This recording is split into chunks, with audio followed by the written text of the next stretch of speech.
আসসালামু আলাইকুম ভিউয়ার্স, আশা করি সবাই ভালো আছেন। আলহামদুলিল্লাহ আমি অনেক ভালো আছি। আজ আপনাদের সামনে হাজির হয়েছি অল্প মশলায় কিভাবে গরুর মাংসের ভুনা খিচুড়ি তৈরি করা যায় সেই রেসিপি নিয়ে। প্রথমে আমি তেল গরম করে নিলাম। এখানে পেঁয়াজ কুচি দিয়ে ভালো করে নেড়ে চেড়ে এখানে আদা রসুন বাটা, জিরে গুঁড়ো, হলুদ গুঁড়ো, মরিচ গুঁড়ো, লবণ দিয়ে আমি ভালো করে কষিয়ে নিচ্ছি। ধুয়ে রাখা গরুর মাংস দিয়ে 5 মিনিট কষিয়ে নিব। দেখতেই পাচ্ছেন কষানোর পর আমি এখানে দিয়ে দিচ্ছি আলু, টমেটো, কাঁচামরিচ মরিচ দিয়ে ভালো করে আবারও কষিয়ে নিব 5 মিনিট।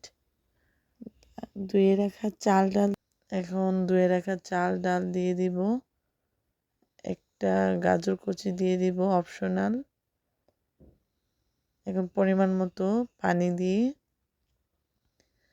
দিলাম। রাঁধুনি মশলা দিয়ে দিলাম পরিমাণ মতো। ভালো করে নেড়েচেড়ে নিব।